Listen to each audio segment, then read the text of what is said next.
From Tally to Cali. It's time to wake up. Wake up, wake up. WarChant.com is your ultimate Seminole sports source. And this is Wake Up War Chant, presented by Zaxby's. Now here's WarChant.com's Aslan Hajavandi and Corey Clark.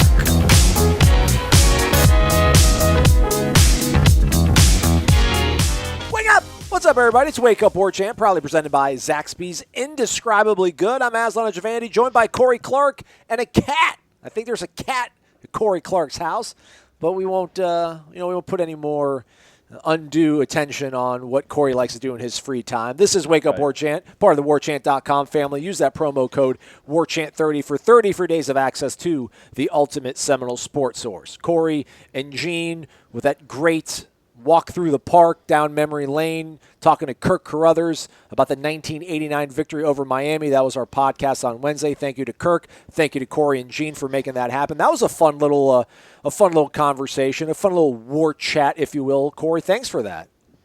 Hey, buddy, you're welcome. And everybody else out there is welcome for it. And I'm actually I'm staying with two cats. It's not just the one. It's a kitten and the big one. And they jump on each other a lot. This was not, I'm not going to say it was my idea, but that's the only way she was going to come up and visit me is to bring her cats. So I said, okay. And Brady likes them. Brady likes them a little bit. So it's nice. It's nice to have nothing, Brady. I'm doing a show. You're coming around. Are you coming around to the concept of cat ownership?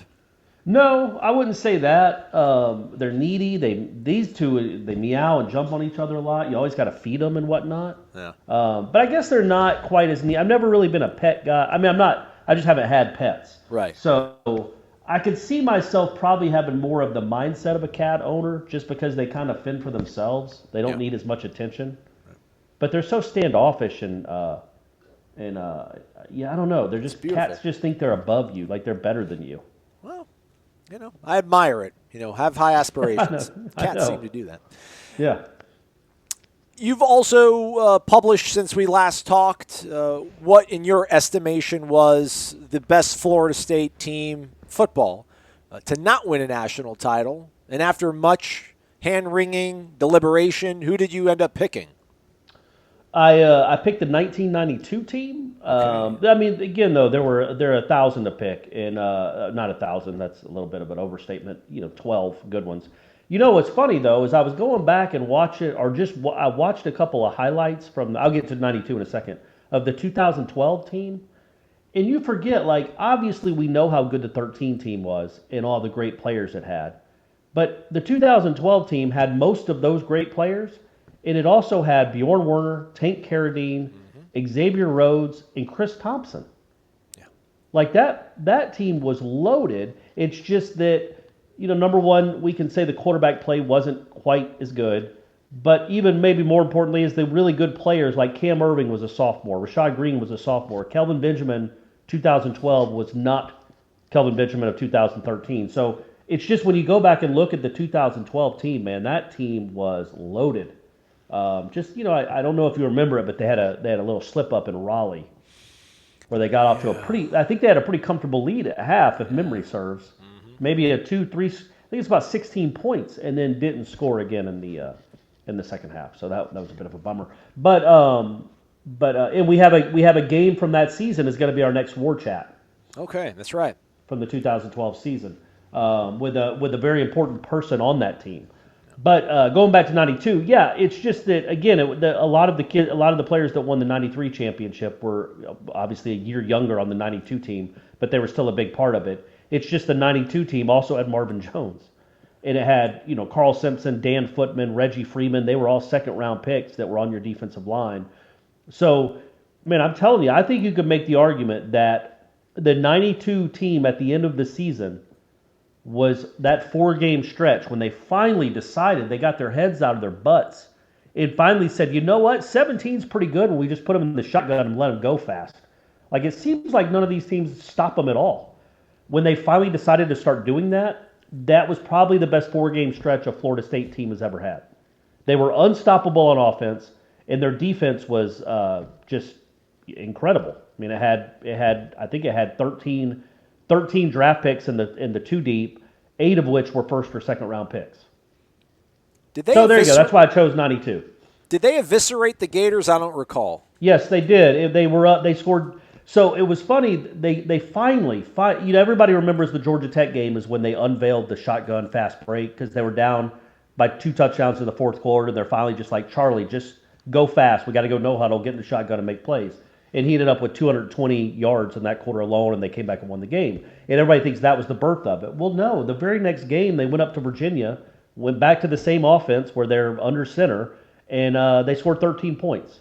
The next game against Maryland, which was not a good Maryland team. That's not. I mean, when do I have to make that distinction? It was a normal Maryland team, bad, but they put up 69 points. And they had 800 yards of offense. Charlie Ward had 500 yards of offense by himself. They finally just unleashed it and said, we're doing it from the start of the game to the finish of the game. And then the next week they played Tulane and scored 70 points. But those were 2 bad teams. And then they play a good Florida team, and they put up 38 in the first half. So so they eviscerated. I think it was 45. It was so bad in the second half that Spurrier pulled whoever his starter would have been. Who would have been a starter that year? I'm having a brain cramp. Yeah, I guess so. Yeah, Shane Matthews maybe. I think Shane Matthews. Yeah, that's what it was. They pulled Shane Matthews to get him ready for the first SEC championship game, which was the next week. So the very first, the inaugural. In Florida, so they had to play Alabama the next week. So if Florida would have beaten Alabama in that game in Mobile or wherever it was, Birmingham, then Florida State would have played for the national championship, but it didn't happen.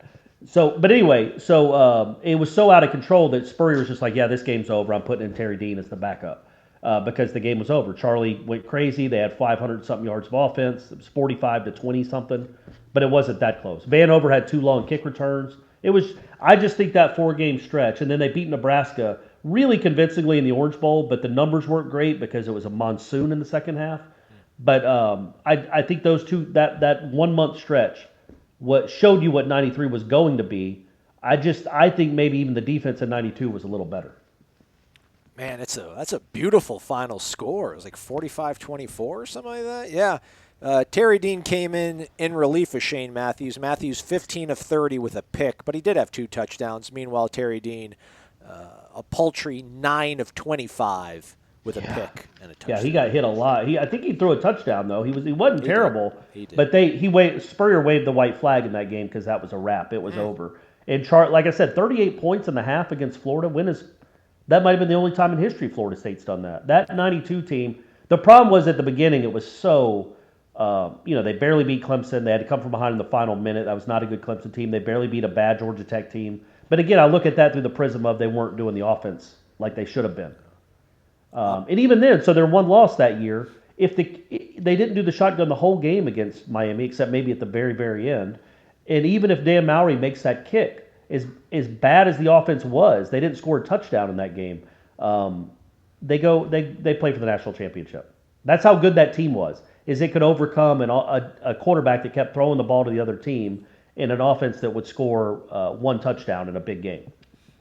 So, wait, 92 would have tied it, right? The kick? Or would that have won it outright?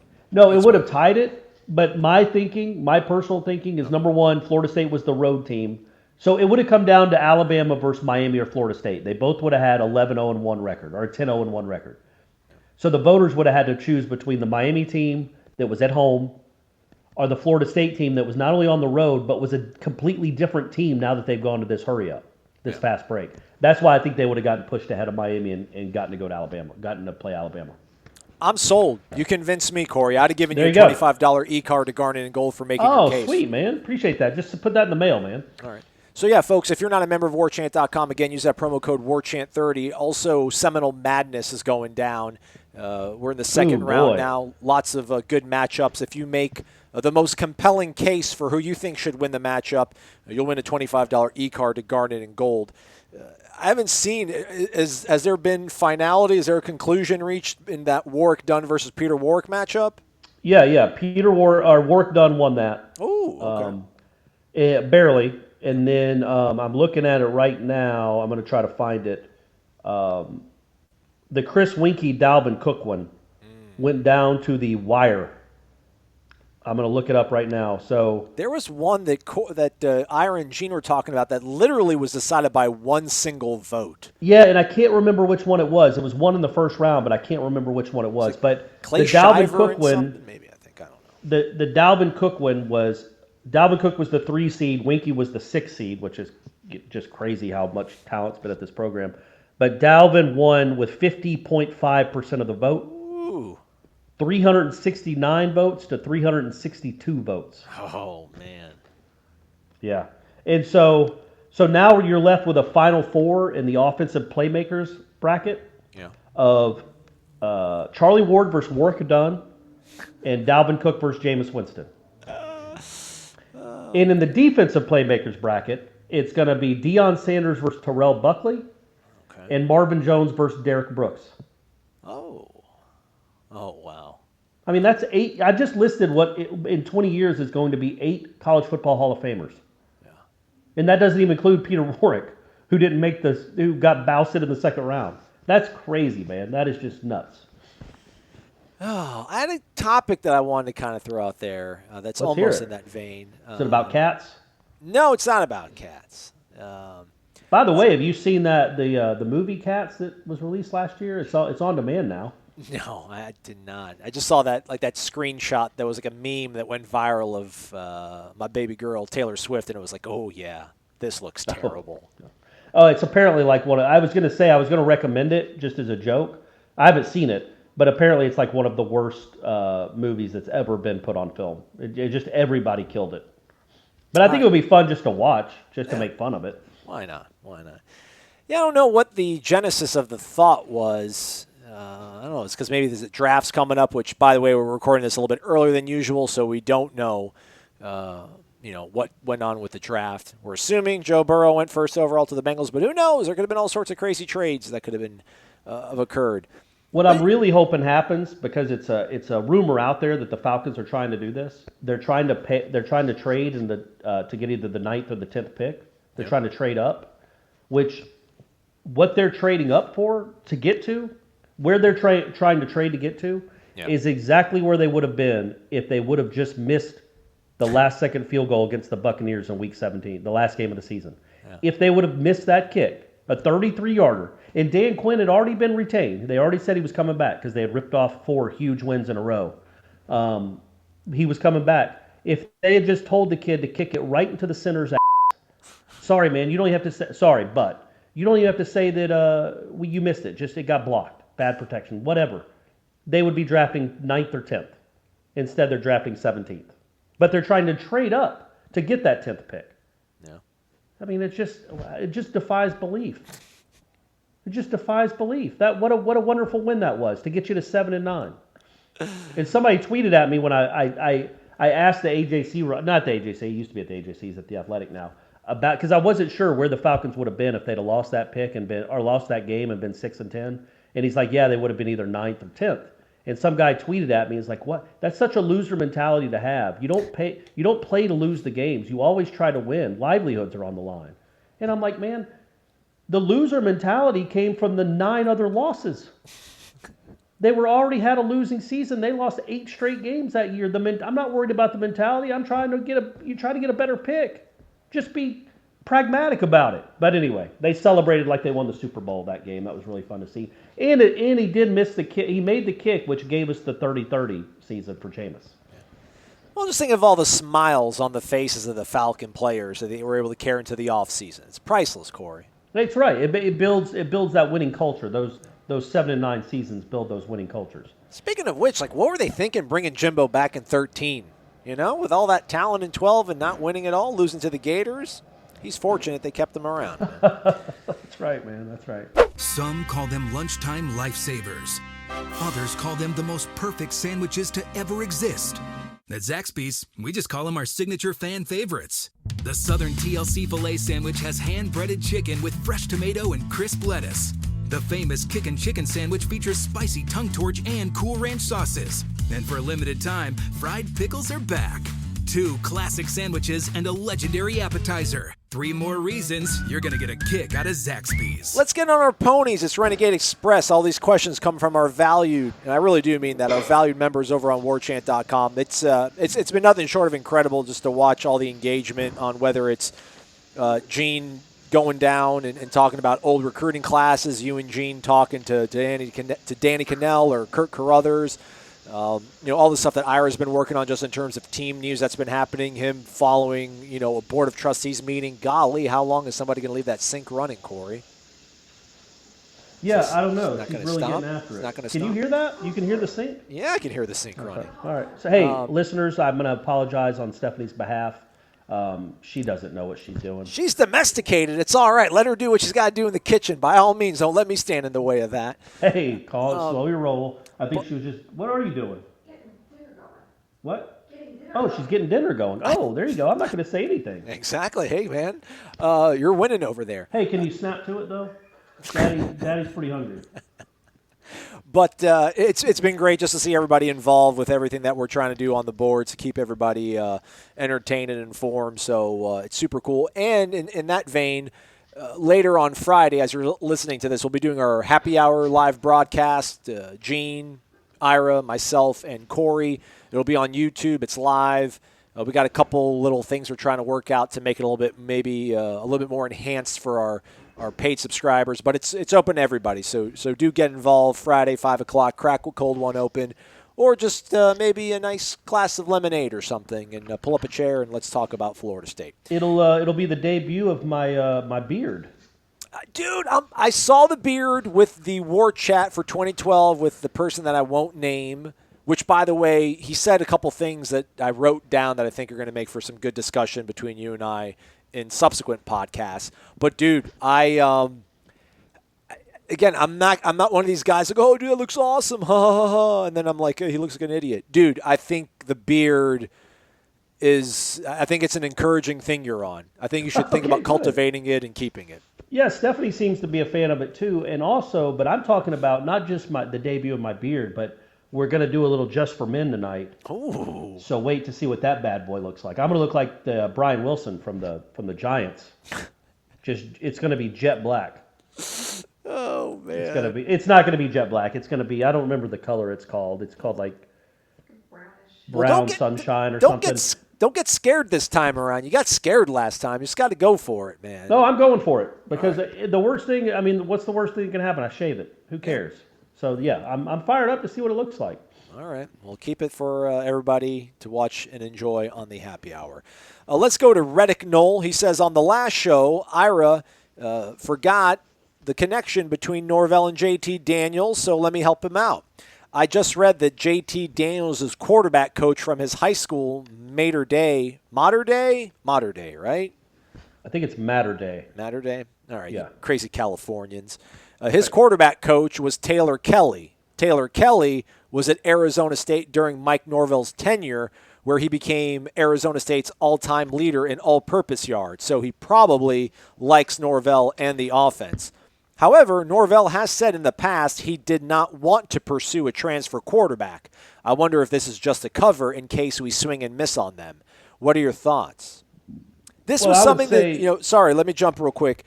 We had a recruiting chat last night with Michael Langston, and he said that there is some connection there, but there could possibly be some sort of not guarantee, but maybe some sort of assurances that maybe Norvell gave to the freshman. Now, Michael doesn't know this. He's trying to figure out, wants to get to the bottom of it because he feels like this is the only reason that they wouldn't try to go full court press on JT Daniels, is that maybe Norvell did tell the freshman quarterbacks, Rodemaker and Purdy, that I'm rolling with you guys and who I have on the roster. I'm not going to bring anybody else in. To which I was like, well, even if he did say that, he can go back on his word, and I'm not going to be upset about it. But did he say any? Because I feel like now that that Reddick Knoll said this, I feel like maybe we did ask Norvell about transfer quarterbacks, and he did say something along the lines of, nah, I'm good? Or am I just imagining that?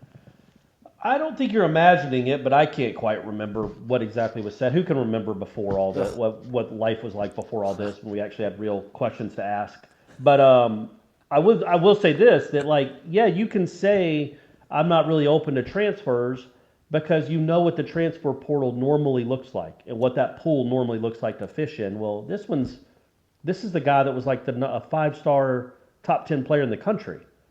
So I think that changes everything. And I think even like they might be upset, but I mean, you can't let Chubba's feelings or Tate Rodemaker's feelings get in the way of if this guy wants to come to Florida State, you would say, no, we're good, man. We got these other two. No, that's not how you build winning programs.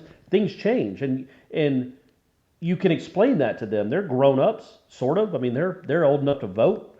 They're old enough to drive. So they're old enough to be in the military. They can take a little, a constructive feedback and say, look, we think you're good. We think you have a chance to win the job. But when I said that we weren't going to go after any transfers, I didn't think this guy was out there. It's like I can never remember the Tampa Bay GM's name. Todd Licht, something like that. Yeah. It's like him telling Jameis, look, we don't have any plans to go after any free agents. You're probably going to be our guy. Oh, wait, Tom Brady wants to play here. Right. Sorry, man. I'm not Jason. comparing JT Daniels to Tom Brady like as a player, but he's that kind of influencer when it comes to maybe going back on your word a little bit. It's Jason Light, by the way. That's my bad. That's my count. What did I say? I said Todd, right? Yeah. That Todd's his brother. Okay. That was my count. But yeah, JT Daniels, class of 2018, he did start as a true freshman. I think the first ever true freshman that started quarterback for Southern Cal.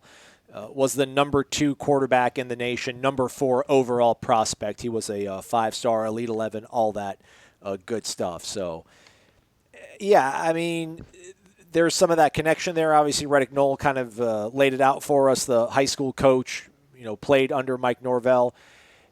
It would be absolutely huge. It would. Just to be able to put something out there to really kind of prove what you're building is being believed in by some of the most elite guys in the entire nation. Now, again, who knows if it would even lead to a 10 or 11 win season if you have a guy like that. I would feel a little bit more better about it, I'm not going to lie, but I just feel like with where this program is at, with the lull in news and activity around football, just because of what everyone's dealing with around the world, and Mike Norvell going to be kind of thrust into a really unenviable position, to be able to bring a guy like that, that's a huge kind of sizzle, but there's substance to it too. But again, we'll see these things. And don't we think that the one-time transfer rule thing is going to pass? Yeah. So when that happens, I mean, then literally I don't feel bad for that. I wouldn't feel bad for the kids at all. Like that's part of the deal, right? Like, okay, I'm sorry, but you said you were going to be our quarterback for 4 years, and now what's happening? You're going to UTEP or Wyoming. So, it works both ways. And so when that happens, and I'm only saying that because, yeah, I would feel bad for Rodemaker or Purdy. They come in thinking they have a real chance. And then, this hot shot number 4 player in the country is now in front of me on the depth chart. I want to go somewhere else because I feel like I was misled. Well, all right, you're free to do it with no penalty. So you could go to Louisville. Let's see here. Next question on the Tribal Council on the Renegade Express. By the way, Corey, I did ask everybody if they watched Last Dance, what season they would love to see unearthed and adapted into a 10-part series if they could, as well as if it really still feels like draft week, even with all the, unorthodox things that we're having to undergo and deal with. And is that the reason why maybe it doesn't feel as real, or is it because there's going to be nobody on the first day getting their name called from Florida State? But with that said, Knowles MG4 says, "Wake up! Good morning, my Wake Up War Chant fam." And yes, The Last Dance was some very blessed insight about an era I grew up in and just started to watch the NBA. Not really being a Jordan fan, I have somewhat a different outlook on him, especially with my love for the Lakers. My season, in terms of being documented in a 10-part series, would be the whole 28-game winning streak through Coach Fisher leaving the way he did. The ups and downs would be insane. Well, that's like 5 seasons, though. Kent, that would be a 40-part series. Yeah. I thought the Jordan documentary was awesome. I thought it was a lot of fun to watch, and it got me it whetted my appetite for the next 8 because I really think we're going to see some things in those practices and if whatever we're allowed to see in the locker room, which are going to be, you always heard the stories. We all know he was a complete maniac, but then to actually see it will be something else.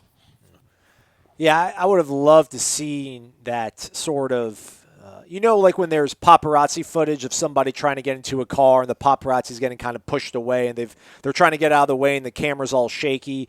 I would have just loved to have seen like the scene of like Jimbo walking out of Andy Miller's office after like their last discussion, and Jimbo's like, "Get me the hell out of here! I'm going to Baton Rouge," and then it's like, little did he know he was actually going to College Station. Even the Thrasher one, where I'm pretty sure Thrasher had a meeting with him that Thursday or Friday, right? Yep. And Jimbo had basically told him, "I want to coach tomorrow. I want to beat Louisiana Monroe. He's like, no, if you're not going to be the head coach tomorrow. If you're not going to be the head coach next year, so no, get out of here." I would have liked to have seen that interaction. And was there a handshake? Was there a storm out of the room? Were there double middle fingers? Was there like a Chris Winkie hip thrust? Like what was the ending to that conversation, or was it respectful and cordial? I doubt it, but it could have been. There's just so many great opportunities for great storytelling. If you do, I can envision coming out of commercial break, and the first scene is just like, 911, what's your emergency? It's like, yeah, somebody just hit my car and left the scene of the crime. And then it's like, boom, the untold story of another crazy thing. I want to see like Jimbo Fisher waking up at 5 a.m. and checking his phone and seeing that somebody got arrested. And just like the recurring theme of the stress he dealt with for the entire 2014 season. Negative talent, but that's what I want to see. The only reason I bring this up, I'm just now looking it up on YouTube because I've seen it before. It's called Bowden Finding a Way, and it's like this behind-the-scenes documentary on the 1985 Florida State team. Wow! And it's like on the sidelines with him. It's in the locker room with him. It's in his coach's office. I don't know where it aired. I don't know. It certainly wasn't a 30 for 30. Oh, I think it was WFSU. I think it was like the public access Tallahassee or Florida State station. That's him. He's got the big butterfly collar shirt on and all the interviews that he's doing like in his living room or whatever. So if you just type in Bowden Finding a Way, you'll get to it. And if you have some free time, which I assume you do if you're listening to this and if you're in this country right now, except Georgia, we're back, baby. Yeah. We're back. By the time you're listening to this, I'm going to be on my 3rd game of bowling. All right. Let's go. Type in Bowden Finding a Way, and it's really entertaining. And it's I remember the Auburn game because they were in that game. It was 31-27 in the 4th quarter with like 10 minutes to go, and then they end up losing 59-27. It kind of got away from them there at the end. Well, such is life. Right, exactly right. All right. Let's get to our next question here. It comes from Big Stevo 22. Wake up, fellas. Loved the first 2 episodes of The Last Dance. I grew up watching the Bulls and MJ, but as a kid did not know or care to know the business side of basketball. It's crazy to think that you are on the verge of possibly completing your 2nd three-peat, and the general manager goes into the season basically saying, this is it? I would understand if they weren't generating any money, but everyone knows the 90s Bulls were the team. Imagine if Phil stayed and Scottie got paid. Jordan doesn't leave, as he stated in the episode. The next season was the lockout, but you think they would have been favored over the Spurs? Absolutely. Off topic, have you guys heard of David Goggins? To quickly sum him up, I haven't heard of David Goggins, have you? I've heard of Walt Goggins. He's an actor from, I believe he's from Atlanta. He was in Justified. Okay. I've heard of Chase Goggins. Yeah, I've heard of him too. That's Place right. kicker out of Coffee County. So, pray tell, who is David Goggins? He had a pretty rough life growing up, became the first and only member of the armed forces to complete SEAL training, had to do Hell Week twice, as well as Ranger School and Air Force Tactical Air Controller training. He's a very accomplished endurance racer, among other things. Now he is a motivational speaker, has an audiobook called Can't Hurt Me. If you guys are into audiobooks, you should give it a try. I think our team would benefit greatly from him coming in to speak once all this is over. He leans heavily on mental toughness, defying odds, and having no excuses. Anyways, thanks for all the content. Go Noles.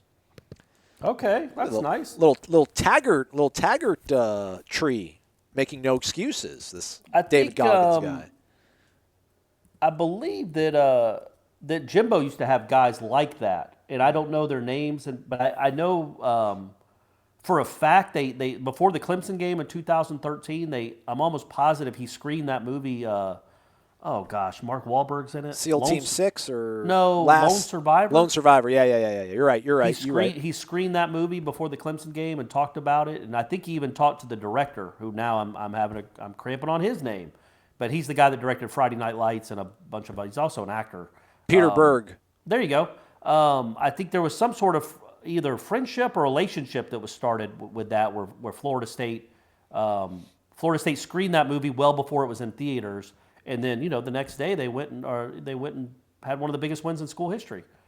So, hey, man, whatever it takes, and not to be flippant about it, that kind of stuff really.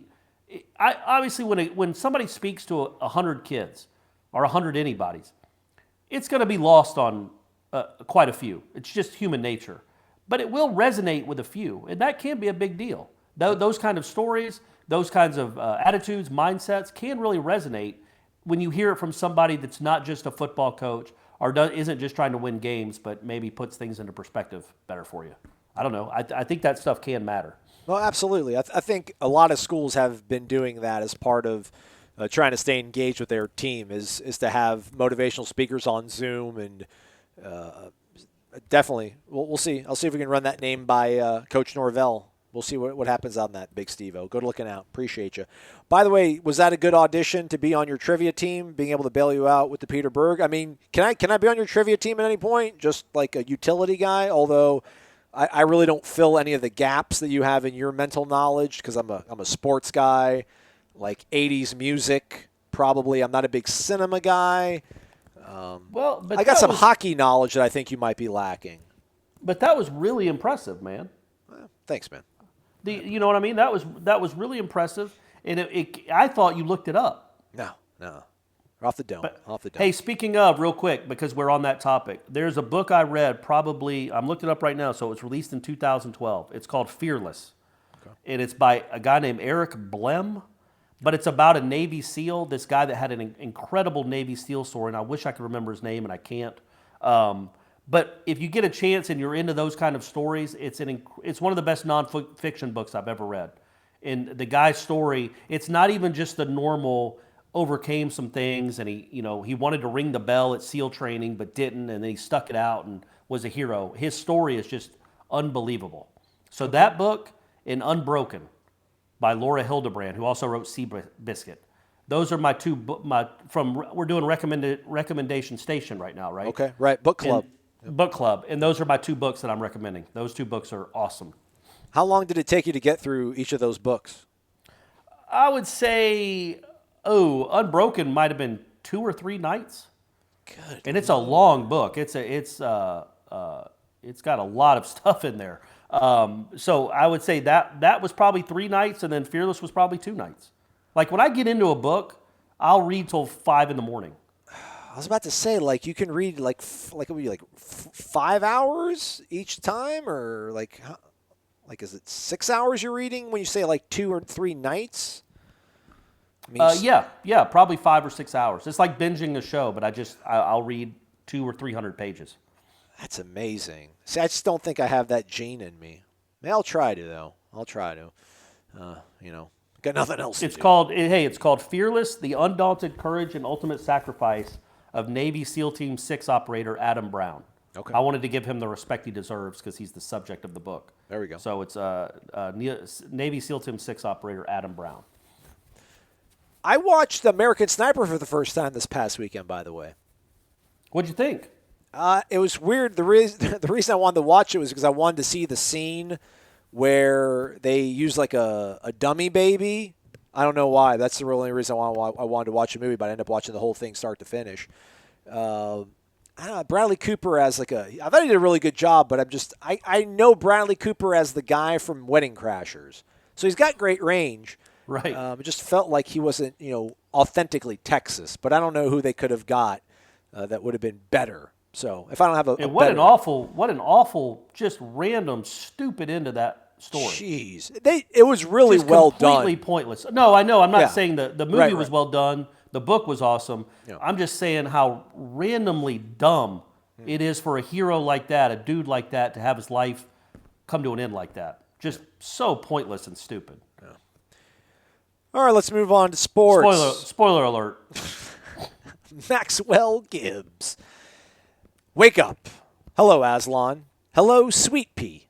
Oh, boy. That doesn't need to make its way over here. All right. Since he had so much fun last week, I'm being more organic. Let's go with some more hypothetical questions, shall we?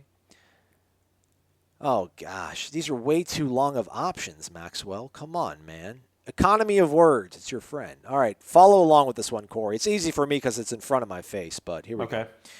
Which of the following is more likely this season for Florida State? A, James Blackman throws for at least 3,030 touchdowns and less than 12 picks. B, Corbin and Leyburn combined to rush for 2,000. C, Warren Thompson finishes the season with over 800 yards receiving. D, multiple players start game at quarterback. Well, D. That's D. Piece of cake. Yep. Come on, man. D. Come on, Maxwell. You're better than Next. that. 2, when the season starts on time, but a decision is made to have 0 fans in the stands, where will the Florida State-West Virginia game be played? Woo-hoo. Woo-hoo.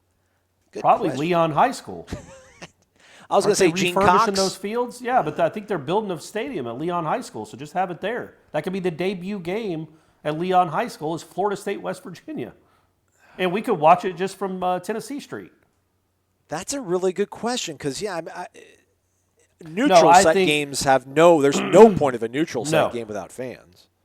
I don't know that it would make no sense to even play that if there's not going to be any fans there. Like, I think if you go to a no fans model, which we're not advocating on this show, right. We don't think it's going to happen. But if it were to happen, I think it's going to happen. I don't think there's any fans in period this year. But then I think that I think I disagree there. But okay, even still, I think you just go to a conference schedule only. All right. That's the only thing that makes sense. Like, if it's not safe enough to have fans in the stands, you're going to have the Louisiana Monroe team. Who are they playing in the second game? Samford. It's not Louisiana Monroe. Samford. Yeah. You're going to have that Samford team travel. You're going to have, I just don't. You're going to have 2 schools come to Atlanta. That would make no sense. Yeah. Why would Atlanta have 2 teams come and play in a game in an empty stadium? That would be pointless. You could play on any football field anywhere between Tallahassee and Morgantown, as long as it's 100 yards long. So yeah, I don't think that you would have those kind of neutral site games without fans in them. Just would seem to defeat the purpose. Because the reason they're getting money is from the ticket sales. Right. It's not a TV revenue thing. This is a moneymaker for the people that put it together, for the city, and you're supposed to get a guarantee from the ticket sales. Well, what ticket sales? Yeah. You're not making any money at all. You're losing money if you go to Atlanta to play that game. So I think I think both schools would just say, no, we're not going to do it. The sort of unfortunate thing here is that we haven't really dove into, but can you imagine when your grandpapa, Corey Clark here in, 35 years, and Corey the second is like, Pop, how come the Florida State-Florida game wasn't played in 2020? It says that they played every single season. Are you saying that Brady's going to name his son Corey the second? Obviously. Okay, he's not going to name it Brady Clark the second. He's going to name it Corey Scott Clark the second. Yeah.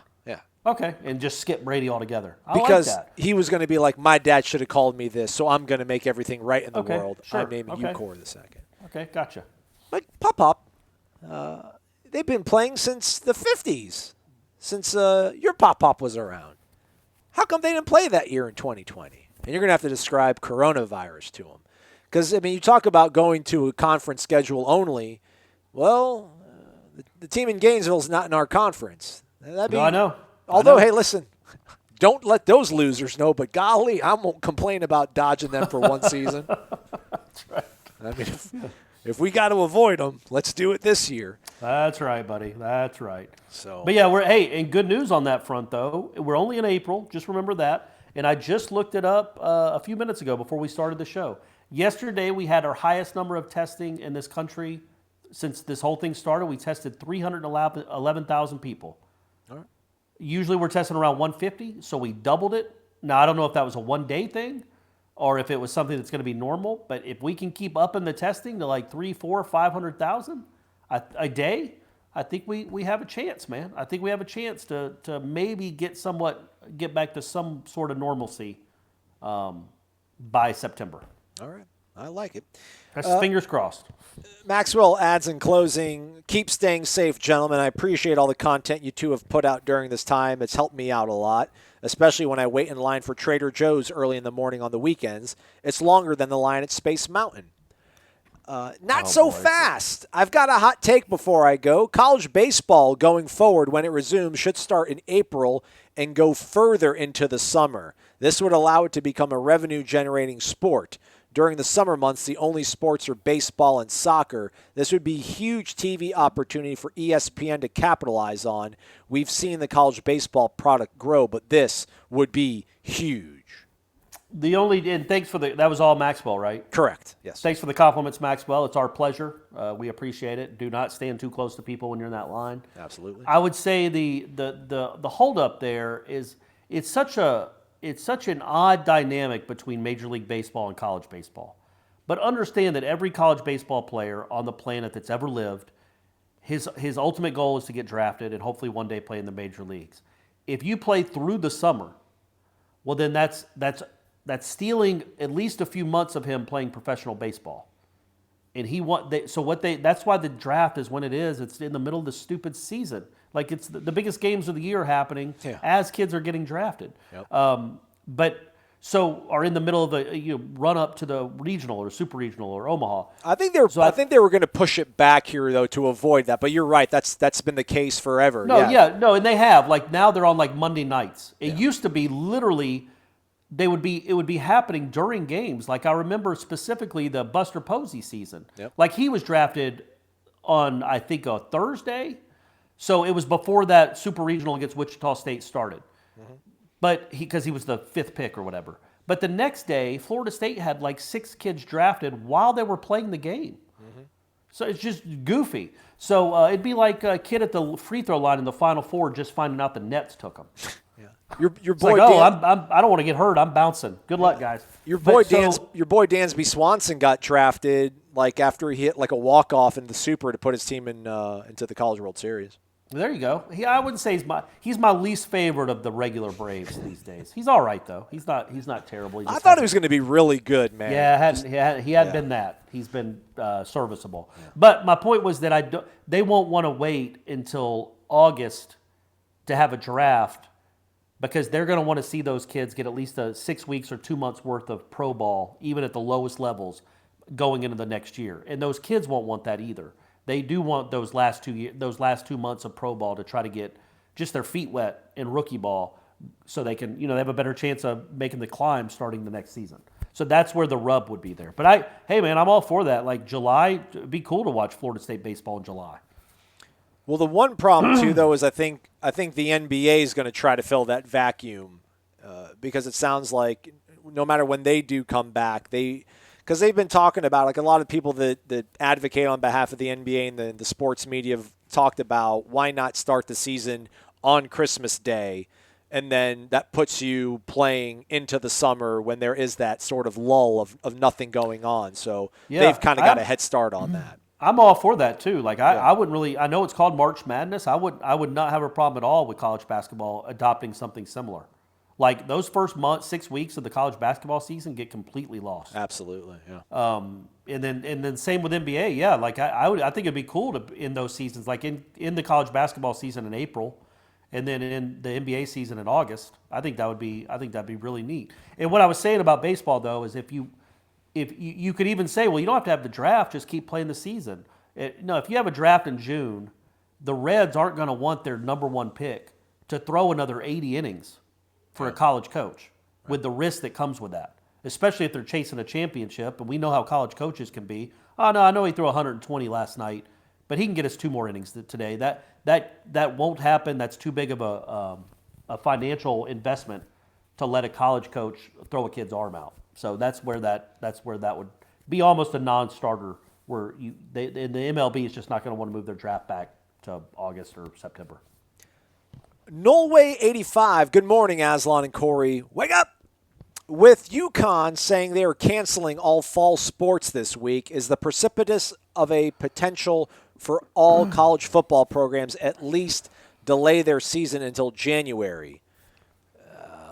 Well, UConn didn't say that. He walked it back. Yeah, because he's an idiot. And I know I shouldn't call the president of a university an idiot. I'm sure he's got a pretty high IQ. He's bad judgment. He displayed bad smarter judgment. Than I am. That was an idiotic thing to say.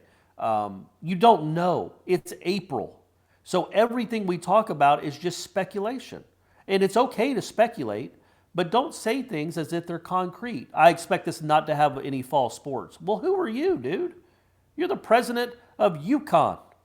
Like, your opinion on things does not matter in the least. So, number one, it was dumb for him to say it. It's dumb for anybody, in my opinion, in the media to give it so much credence. It's one person. His opinion matters as much as your opinion matters. It's not going to be up to the UConn president. I don't even know didn't they just switch conferences again? Do they still have a football team? They're going back to the Big East. Wasn't their only win this year the UMass game? I think so, yeah. My boy Walt Bell took it on the chin. Yeah. Like, they were losing every game by 40 or 50 points, man. Football does not matter to UConn in the least. Yeah. What's his name? Edsel ain't there anymore.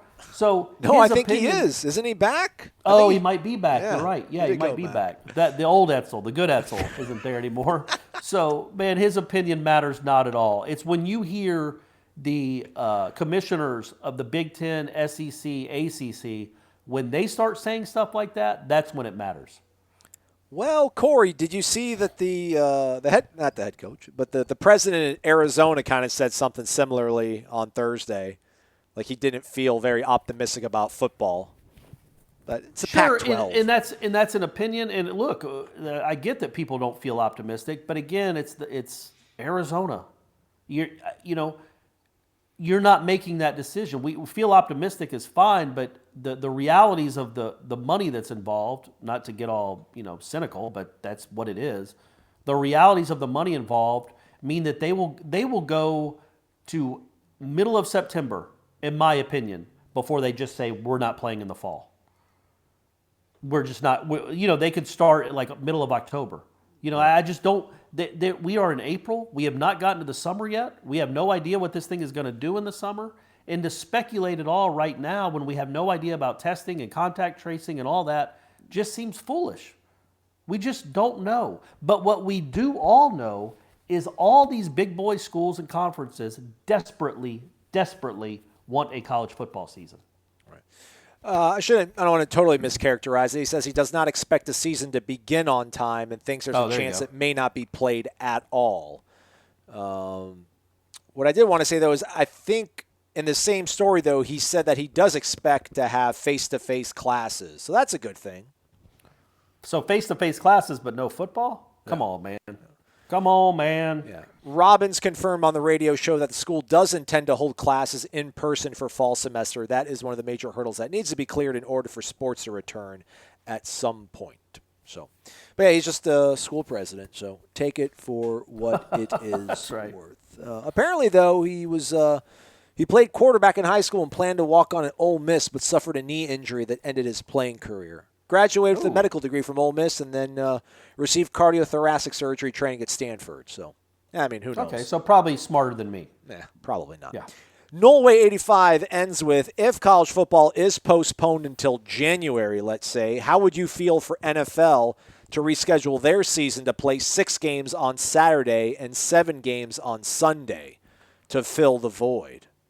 That's not a bad idea, huh? Oh, all right. See, that's what I'm talking about. We need more leaders. Who is this? Norway 85. People helping people. We need more leaders in this country like Norway 85 that can think outside the box and come up with really good ideas to offset what could be a miserable fall. That is. And if really if we don't have college football, because again, college football and NFL are different.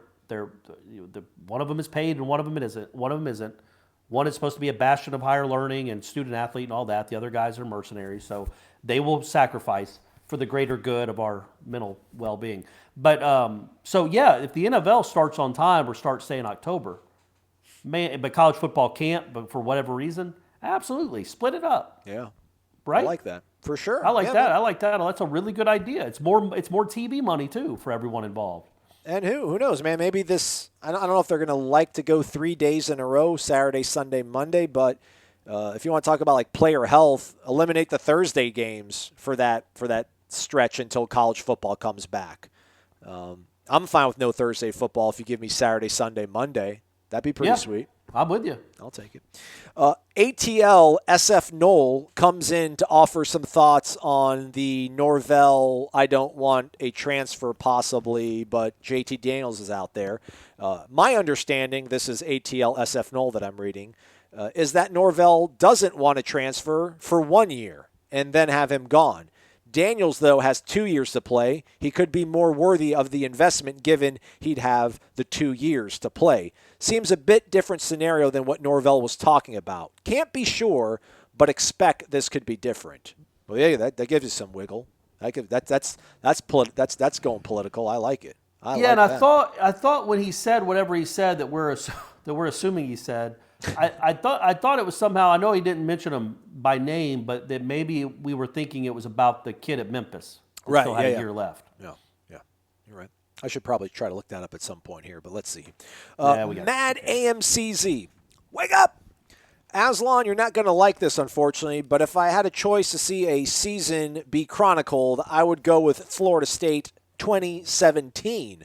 After winning a national title in 13 and an Orange Bowl in 16, FSU seemingly imploded. Would be very interesting to know when Jimbo checked out, why, when he stopped recruiting, and when he started talking with TA&M. And did FSU's administration really think Jimbo was staying until the last minute, or up until the last minute? And then the rush to hire Taggart, and did they do any real due diligence on him? Would be a devastating but compelling documentary to watch. I agree. Yeah, that's what I'm here for, man. I want. Yeah, that would be very compelling. Even that last 2 or 3 weeks, that could be a 10-part documentary. Yeah. From Jimbo, just kind of losing his mind in press conferences to the Florida game, and then the meeting with Thrasher, and then the search for Taggart. The search for Willie Taggart. That's got a nice ring, just like the search for Bobby Fischer. Did you ever see that movie, Searching for Bobby Fischer? I never saw it. I never did see it. It's good. It's probably the best chess movie I've ever seen. Okay. Is he alive still? I think he recently died, but when they finally found him, he was this just awful human being, like this awful anti-Semite who said terrible things. And we were like, man, why did you come out of hiding? So what is he like? Better when you were in the shadows. He's some chess prodigy that went away. He passed away 12 years ago. Yeah, no, the movie's not about him. The movie's about this other little kid, and it's called Searching for Bobby Fischer, but it's this little kid set in whenever it was made, 1994, 1995. He's just this prodigy living in New York City. His dad is Joe Montana, not to be confused with Joe Montana. Gotcha. And his mom is can't remember her name. Man, Joan Allen is his mom. All right. And Lawrence Fishburne's in it, and Ben Kingsley. It's a really good cast. It's a good movie. Let's go. Who needs IMDb? You got Corey Clark over here, man. But I couldn't remember Peter Berg. Well, come on. That was a layup. You're trying to pick me up, make me feel good about myself. Marnol55. On the last show, Corey asked how William Floyd was doing in the booth. I think he's doing great. Lots of insight and energy, but now he's gone the way of Bob Uecker in Major League. He seems to hand things off to Gene by the fourth quarter for a quick nap. Like most of us, just a little high. Like most of us, he's turned to the bottle to watch these Knolls. Another gift from the Willie. Well, yeah, he wouldn't be alone if he's drinking. If he's drinking in the third or fourth quarter of some of these games. Oh man! All right, here we go. Knowles fan from South Florida. Make note, everybody. This was submitted on Wednesday. He says, "Wake up! With the draft tomorrow, which, technically, as we record this, there's still going to be the draft going on. There won't be any exciting news for FSU outside of Cam Akers, but that could change next year with a couple of high-profile players and several players that could make some noise depending on how the season goes. He puts an asterisk next to how the season goes, depending if it's played. COVID sucks, he says. My question to you both is, who do you think could be a surprise player, meaning somebody unlike Terry or Marv? Who could be shooting up draft boards this time next season? He's got a choice, but I don't know if this is a surprise player. But how about you go ahead, Corey? Somebody not named Terry or Marvin. Well, see, I'm not going to say Asante because I don't think he counts as a surprise. Well, that's who he was saying. He's saying his personal choice is fellow Broward County product Asante Samuel. No, I think that dude's going to be in the NFL for a decade. I think he's really good. I don't know if he's I don't know how they see him, if he's a first-round pick or anything. Like Rashad Green's going to be in the NFL for a decade kind of thing, or a little bit better? I'm kidding. Man. I'm there with you. I was with you. Don't take shots at Rashad Green. That hurts me, too. What's the matter with you? It makes no sense. It makes no sense, Corey. I was with you. I thought he was going to be there, too. I thought he was going to allow. I thought you were saying it makes no sense that you were taking shots at Rashad Green. Hey, bad situation. Yeah. It's all about opportunity in the NFL. He got drafted by the wrong team. You're right. And he had Bortles thrown to him. So, no, I'm not going to say Asante. I'm going to say Warren Thompson. Ooh. I was really almost blown away by how quick and fast that dude is at that size, seeing it up close. Okay. And that would be a surprise, right? Absolutely. Number one, he's just a redshirt sophomore, but he is eligible if he has a big year. I like it, Corey. I like it, man. I'm going to say Mike Arnold. I think he's going to get his body right during this break. He's going to come back and just road grade people. Okay. Next Orlando Pace. I don't Corey know. Durden? Does Corey Durden count? I mean, see, I was just going off the radar more, like a guy that doesn't even start. I got nothing. Really. That's the winner right there. I mean, because that checks off all the boxes for a question like this. It answers the question, namely, somebody that's not kind of percolating out there and isn't widely thought of, but it totally could happen, and it would be an awesome thing. I mean, if he were to leave, it means that he had a really good season, and because we're not saying that he's going to leave, period, and try to go to the draft and end up getting not drafted. We're saying someone that's going to have buzz around them, and if there's buzz around a guy like Warren Thompson, that'd be a great thing for Florida State. And obviously, that's a really good pick, Corey. I'm proud of you, man. Well, we'll see. He might have 7 catches this year. Well, I'm going to shut it down. Hamza. I mean, maybe if Hamza's healthy and shows out, it would be a guy that people are like, salivating over his ability. But guys coming off injury is a tough thing, and especially so late in the process, and to the degree of what he had. I mean, he could be a guy though if he gets back to full health, and who knows what he would have decided if he was healthy for this draft process, as opposed to being sidelined and not being able to go through the combine. Because I do feel like he's a guy that could wow them with some of the things he can do at the combine. And when you put on the tape, or at least look at the stats, you look at the production.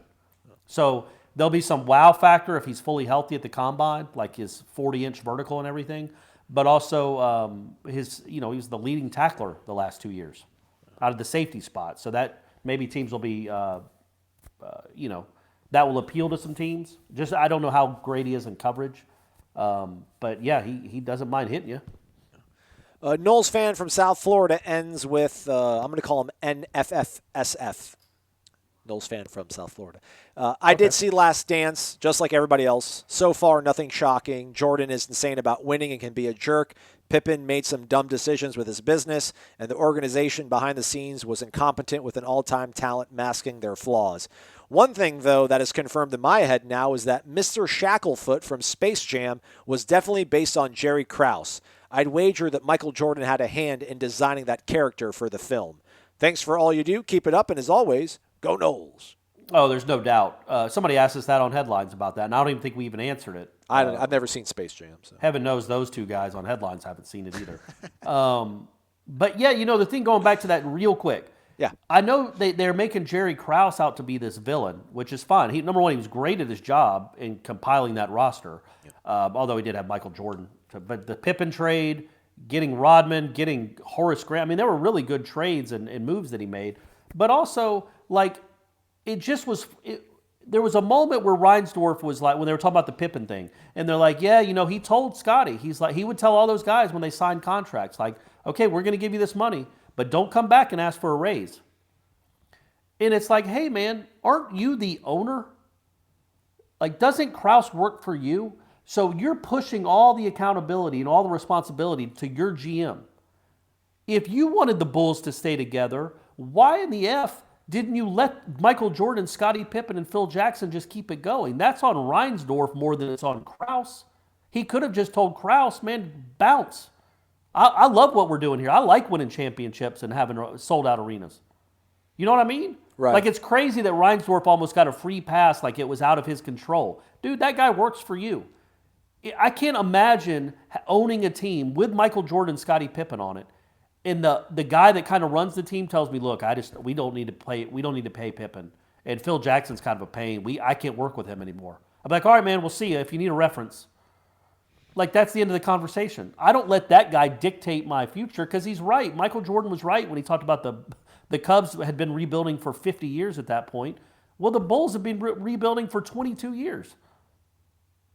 Anyway, that rubbed me the wrong way that it's like Reinsdorf is almost being propped up as this wise old businessman, and it was completely out of his control. When it's his team. If he wanted Michael Jordan, Scottie Pippen, and Phil Jackson to stay, they would have stayed. I don't know if this is me having it both ways. I didn't take it as that, although I do see what you're saying because, I mean, it's his team ultimately. I just thought it was one of those, like, this is like a franchise organizational philosophy. Like, we'll work with you guys on stuff, but when we sign contracts, we're done with it. We don't want to deal with it anymore. But no, in that quote, he said, hey, and it was Jerry's philosophy that. And it's like, what do you mean it was it was Krause's philosophy? I thought it was Reinsdorf's philosophy. No, it was Reinsdorf saying that's what Krause's philosophy was with Pippen and everybody else. It's like, what? No, it's your philosophy, dude. All right. Don't pass the buck to Jerry Krause, who's making, I mean, I'm nothing to sneeze at, but it's probably making $750,000 or $500,000. I don't even know what GMs got paid in the 90s. You own the team. You're the one that broke them up. You're the one that wouldn't give Scottie Pippen that money. It's your money. Anyway. Last question comes from random_John. Don't ever get Corey Clark started on the late 90s Chicago Bulls. Holy moly.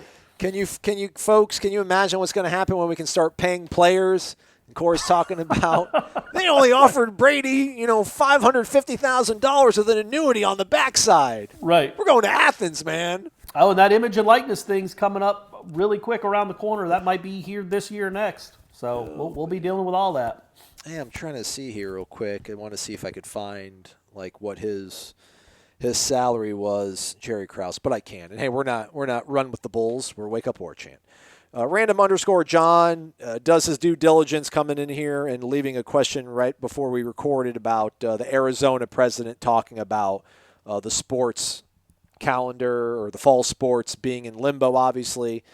We touched upon that a little bit earlier, but he does say, how will this affect TV money and contracts if fall sports are canceled or delayed? If delayed, how does television handle college and pro basketball and college and pro football being played at the same time? Where does hockey fit in? Who sues first to get paid first?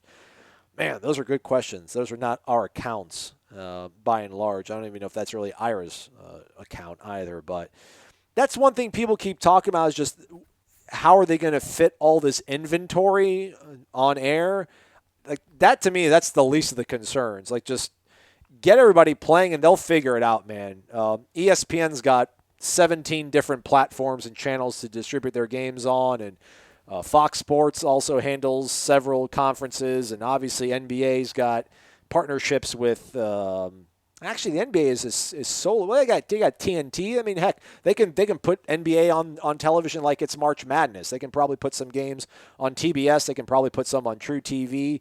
I'm not concerned about that, but in terms of how it's going to affect the money, That's a good question. I still think people are going to still want to advertise, even though a lot of folks can't go out and shop. But I know for the draft coming up on Thursday night, they were talking about, I think ESPN said they have over 100 sponsors. I don't know if it's for the entire draft or maybe just night one. So, I mean, advertising dollars are still going to be there. Obviously everything's going to take a bit of a hit, but I don't think it's going to be that catastrophic on that end of things. But that's just my opinion. Yeah, it's just the problem is that what are those businesses? How much of their their ad budget is going to go down? Because everybody has to cut costs. So maybe that's one of the things they cut. I mean, I don't know. And if they don't have more money if they don't have as much money to spend on ads, it stands to reason that the ads won't be as expensive and you won't make as much money if you're a TV network. So. ESPN has a million platforms. Right now, the ACC network is showing an old West Virginia-Pittsburgh game. All right. Back to back, actually, because everybody that lives in the ACC footprint, they all grew up on Pittsburgh, West Virginia games. Absolutely. Yeah. So if you can give me as many, literally it's 3 in a row, and then it's a Pittsburgh-Clemson game, which I assume is the one where they upset them. So, I think that's a reasonable expectation is that they're going to – I mean, look, if they have too much – there's no such thing. They'll figure out a way to air it all. But I do think ad revenue is obviously going to go down some. We'll just see how much, and hopefully it's just in the short term. It's not a long-term thing. It's just a short-term, 6-month or 1 year dip. I would agree with that, too. I think even the most optimistic of us, and I am not the most optimistic of us, and I'm not an economist, but I just there's nothing about our economy that feels fundamentally broken. Like this doesn't feel like a housing crisis. This doesn't feel like a Ponzi scheme that's gone awry. It's just, listen, like nobody can go buy anything. Nobody can leave. Nobody can work. Nobody can shop. So obviously things are going to slow down once we get back to normal. And I know to a certain degree we're never going to get back to what it was, but to make like these sort of like doomsday predictions and this is going to change the landscape of how we watch football and sports forever. I'm not there yet. So, it's going to be a bumpy way until probably a year from now. 2020, I'm sure opening day next year from baseball, we'll be having all these retrospective pieces about, how great it is to finally be back at the ballpark after everything we dealt with last year. So it'll return, and I'll be excited when it does. But in the meantime, when they play in empty stadium, I'll still be watching and hopefully getting paid for it still in the press box. Well, and I'm wondering, I'm wondering, like, whatever the first sport is that does come back. Are you counting the UFC and Dana White? No, I'm not. What are those ad rates going to be? Because that's pay-per-view. I'm talking about like on network TV. Yeah. What are those ad rates going to be if like Major League Baseball starts up in the middle of June in these domes in Arizona or something, these bubbles? Right. I have to imagine those ad rates. I would think that I know I just said that there's not going to be as much money to spend, and there won't be. But for those, at least that first week, I feel like it's going to be through the ratings are going to be through the roof for anything live in this country. Look at Last Dance. I mean, Last Dance like doubled the most watched 30 for 30, which was Bo Jackson. I think had like a 3-point-something rating, and I think on average it was like a 6 rating or share or what. I don't know the actual proper term, but it like double the amount of eyeballs were on Last Dance than any other documentary ever on ESPN. So. We're still here, man. We're all alive and living and breathing, and want sports back in our life. And when it does return, man, we're gonna jump back into it with both feet. Yeah, but not until then. Not until we're, in my opinion, and I'm in Georgia, so I guess it's different for me right now. I can go, like I said, I can go do some curls. Go do some curls for all of us that can't, Corey. I might just go to a barbershop and get a shave. Okay. I've never gotten a shave before. I assume they do that. Yeah. And especially from like 6 feet away, whatever contraption they would come up with to shave my face, that seems pretty safe. Just go and go play some trivia or something. Go play some pool. But yeah, in all seriousness, again, it's 2,000 people a day dying from this. We're up to 50,000 Americans that have died from this. And I think what's gotten lost is because it's become seemingly so political. I'm not quite sure why, but it is. what's got lost to me is just the tragedy of the whole thing. We've had 50,000 Americans die from this. And that's sad. Like, and it's almost like there's no mourning because it just keeps coming and coming. We haven't had a real chance to mourn this. But it's as many people that died in Vietnam. And it's been in the span of 5 weeks. And it's just really, really sad. And I hope that the people that make decisions that free up our states, and trust me, I'm ready to, I'm going stir crazy. I want to get back out there. I'm probably not going to get my hair cut anytime soon. But when we do get back out there, I'm going to be the first one, probably not hugging you, but giving you an elbow dap. I'm still hugging. But I want to get out there. I hate this life. I hate it. But I'm just, the thing I'm worried about the most is getting out there too soon. Right. But I also understand that there are plenty of people that absolutely have to pay the bills that aren't getting money right now. And it's just an awful time in our country. An awful time in our country. But 50,000 dead is just beyond tragic. And it's sad. And so they're always in my thoughts. Those people that are dying and the people that are trying to save lives at hospitals are in my thoughts.